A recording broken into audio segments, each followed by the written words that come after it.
तो पहला judiciary, finally फिर से उसी ऑफिस मेमोरेंडम के साथ हम लोग बात शुरू करेंगे। और इस समय हम लोग जो है स्टोरी को रिकॉल करने की ज़रूरत नहीं है, ठीक है ना। इमेजिन करो कि डिफरेंट स्टोरी क्या हो सकती थी। मतलब कि उस केस में क्या हुआ कि स्टोरी जो है उसका सेटिस्फैक्टरी एंड हो गया, क्योंकि सुप्रीम कोर्ट ने ये वर्डिक्ट दे दिया कि हाँ भैया ये कानून जो है सरकार के द्वारा बनाया गया, ये डिसीजन जो है ये सही है, हो गया। तो सुप्रीम कोर्ट को उस वर्डिक्ट के बाद जो है सबने उसे मान लिया। अब अगर मान लो क्या होता अगर कंट्री में सुप्रीम कोर्ट जैसे कोई चीज़ ही नहीं होती, या फिर अगर मान लो कि सुप्रीम कोर्ट तो था लेकिन जज के पास ये पावर ही नहीं होती कि वो जो है सरकार के कामकाज को, सरकार के एक्शंस को जो है जज कर सके। या फिर अगर इसके पास पावर होता भी लेकिन अगर कोई सुप्रीम कोर्ट पर विश्वास ही नहीं करता कि सुप्रीम कोर्ट जो है वो उचित निर्णय दे सकती है, या फिर अगर मान लो इसने सही निर्णय दे भी दिया होता लेकिन वो जिन्होंने गवर्नमेंट ऑर्डर के खिलाफ अपील किया था वो अगर इस जजमेंट को ही एक्सेप्ट नहीं करते, ये सारी चीज़ें हो सकती है ना। जैसे यहाँ पर आपको एक ऑफकोर्स ये फिक्सियस है वैकेंसी सुप्रीम कोर्ट जस्टिस की, ठीक है। आपको इसको पढ़ के आप बताना होगा कि क्या इस तरह के जुडिशियरी जो है उसको इंडिपेंडेंट हम कह सकते हैं कि नहीं। खैर चलिए, तो ये सारे पॉसिबिलिटीज हो सकती थी उस केस में।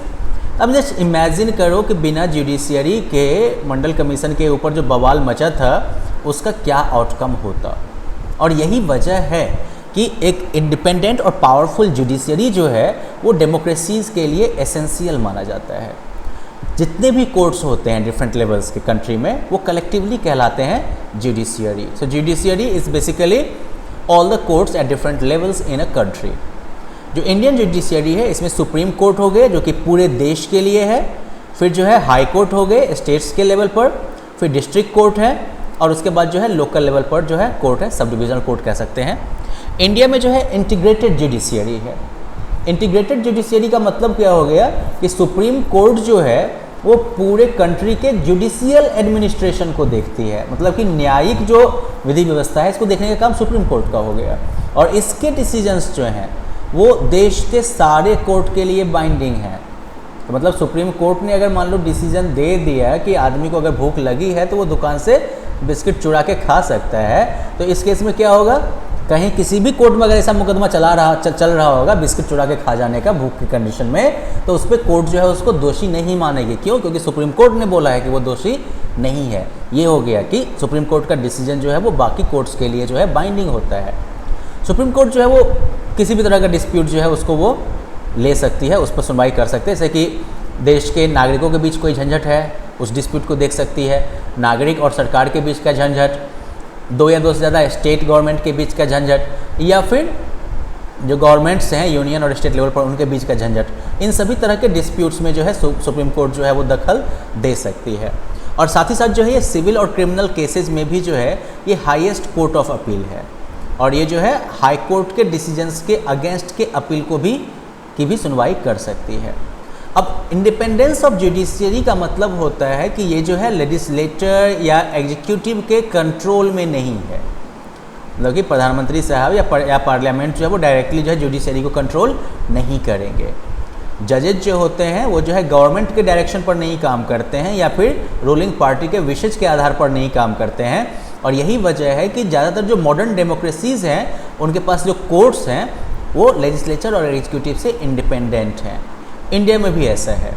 जो जजेज जो होते हैं सुप्रीम कोर्ट और हाई कोर्ट के वो प्रेसिडेंट के द्वारा जो है चुने जाते हैं, ऑफ कोर्स प्राइम मिनिस्टर के एडवाइस पर, और साथ ही साथ जो है चीफ जस्टिस जो हैं सुप्रीम कोर्ट के उनके सलाह के साथ तो 3 पार्टी इन्वॉल्व होती है। प्रैक्टिकली इसका मतलब ये हो गया कि जो सीनियर जजेज हैं सुप्रीम कोर्ट के वो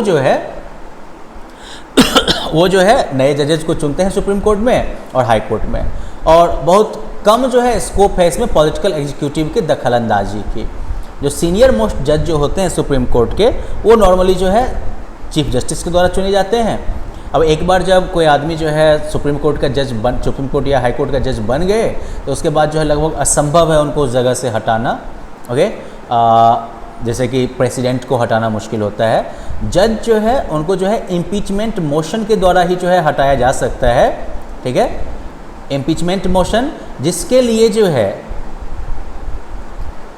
उनको जो है पार्लियामेंट के दोनों हाउसेज में सेपरेटली 2/3 मेजोरिटी वोट हासिल करना होगा। तो मतलब अगर मान लो कि चीफ जस्टिस ऑफ इंडिया को ही अगर इम्पीच करना हो या सुप्रीम कोर्ट के किसी जज को इम्पीच करना हो, मतलब कि जबरन पोस्ट से हटाना हो टर्म्स के रिटायरमेंट से पहले ही या नॉर्मल टेन्योर से पहले ही, तो ऐसे केस में पार्लियामेंट के दोनों हाउसेज में, लोकसभा राज्यसभा दोनों में अलग अलग 2/3 बहुमत से उस मोशन को पास करना पड़ेगा। और इंडियन डेमोक्रेसी के हिस्ट्री में आज तक ऐसा हुआ नहीं है।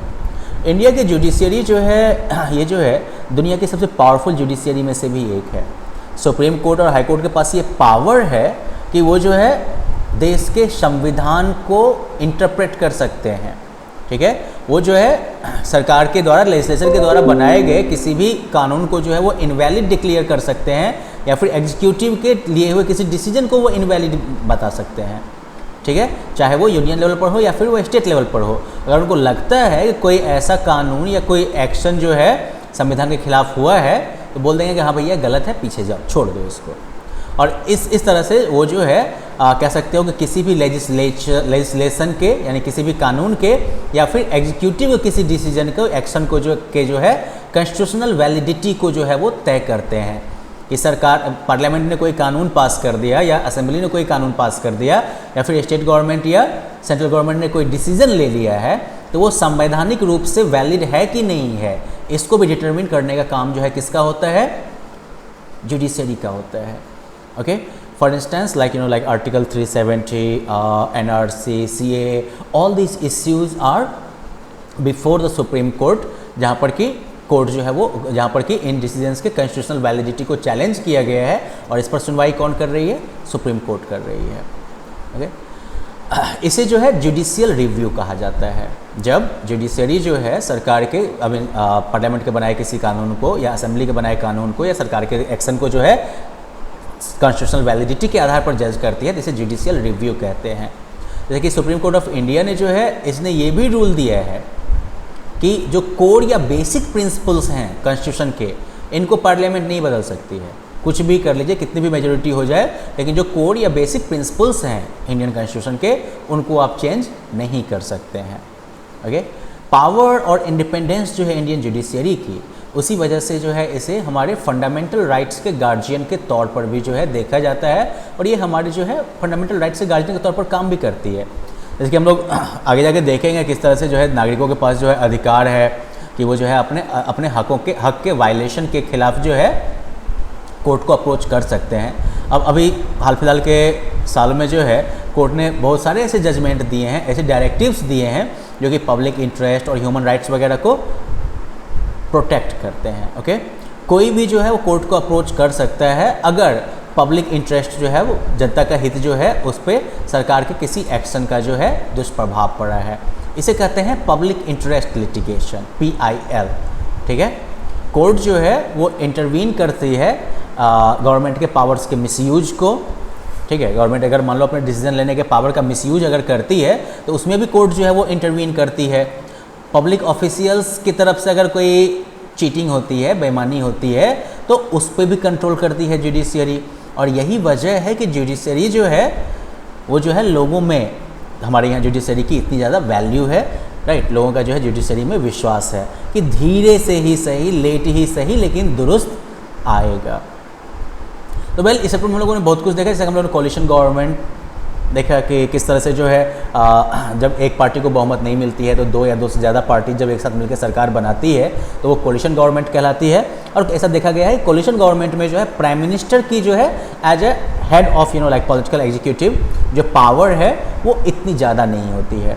एग्जीक्यूटिव बेसिकली हो गया ऐसे लोगों का समूह जिसके पास की मेजर पॉलिसीज़ को इनिशिएट करने का डिसीजन लेने का और इम्प्लीमेंट करने का जो है पावर है, अथॉरिटी है। ओके, गवर्नमेंट के अंदर बेसिकली वो सारे इंस्टीट्यूशंस आ जाते हैं जिनमें जो है कानून बनाने, इम्प्लीमेंट करने और इंटरप्रेट करने का जो है अधिकार है, अथॉरिटी है, ताकि सही तरीके से जो है व्यवस्थित तरीके से जीवन चल सके। ब्रॉड सेंस में अगर कहा जाए तो गवर्नमेंट जो है वो अपने सारे सिटीजन्स और कंट्री के रिसोर्सेज को जो है एडमिनिस्टर और सुपरवाइज जो करती है, यही सा काम हो गया। जुडिशरी जो है ये एक पर्टिकुलर इंस्टीट्यूशन हो गई जिसका काम है जस्टिस देना, और साथ ही साथ जो है लीगल जो डिस्प्यूट होते हैं, कानूनी जो झंझट होता है उसके रिजोल्यूशन का भी जो है रास्ता बताना। जितने भी कोर्ट है कंट्री के अंदर उनको कलेक्टिवली जुडिशियरी कहा जाता है। लेजिस्लेचर ये भी ऑफ कोर्स एक इंस्टीट्यूशन होगी अपने आप में। ये जो है लोगों के रिप्रेजेंटेटिव्स की एक असेंबली है जिनके पास की देश के लिए कानून बनाने का पावर होता है। कानून बनाने के अलावा लेजिस्लेचर जो है उनके पास ये भी अथॉरिटी है कि वो टैक्स बढ़ा सकते हैं, बजट जो है वो बना सकते हैं और दूसरे मनी बिल्स वगैरह ला सकते हैं। ऑफिस मेमोरेंडम जो है वो एक कम्युनिकेशन हो गया, लेटर हो गया, जो कि एक अप्रोप्रिएट अथॉरिटी के द्वारा जो है इशू किया जाता है, ये बताते हुए कि सरकार ने जो है कौन सा पॉलिसी अख्तियार किया है या कौन सा डिसीजन सरकार ने लिया है। पॉलिटिकल इंस्टीट्यूशंस में बेसिक पॉलिटिकल इंस्टीट्यूशन वो हो गया सेट ऑफ प्रोसीजर जो कि गवर्नमेंट और कंट्री के पॉलिटिकल लाइफ को रेगुलेट करने के लिए बना है। रिजर्वेशन ये एक पॉलिसी है जिसमें ये डिक्लेयर किया जाता है कि सरकारी नौकरी वगैरह में या एजुकेशनल इंस्टीट्यूशंस में सीट जो हैं वो लोगों के लिए जो है रिजर्व किए जाएंगे, उन लोगों या कम्युनिटीज़ के लिए जिनके खिलाफ भेदभाव होता रहा है या फिर जो डिसएडवांटेज्ड हैं, बैकवर्ड हैं। और स्टेट का मतलब क्या हो गया पॉलिटिकल साइंस की भाषा में, तो स्टेट जो है वो एक पॉलिटिकल एसोसिएशन हो गया जो कि एक डेफिनिट टेरिटरी को ऑक्यूपाई करता है, ठीक है, जिसमें कि एक ऑर्गेनाइज्ड गवर्नमेंट है और साथ ही साथ इसके पास जो है अपने डोमेस्टिक और फॉरेन पॉलिसीज़ पे डिसीजन लेने का पावर है, मतलब कि सॉवरेनिटी। गवर्नमेंट्स जो है वो बदल सकती हैं लेकिन स्टेट तो कंटिन्यू ही रहेगी, ठीक है। और कॉमन स्पीच में कंट्री, नेशन और स्टेट ये सिनोनिम की तरह यूज होते हैं, लेकिन स्टेट जो है वो पॉलिटिकल साइंस की तरफ से जो है उचित टर्म है। So well, that was it for this lesson. You can like try the question answers at the end of it, and yeah, I'm sure you will find it interesting. Well, मिलते हैं फिर अगले lesson के साथ। Bye bye.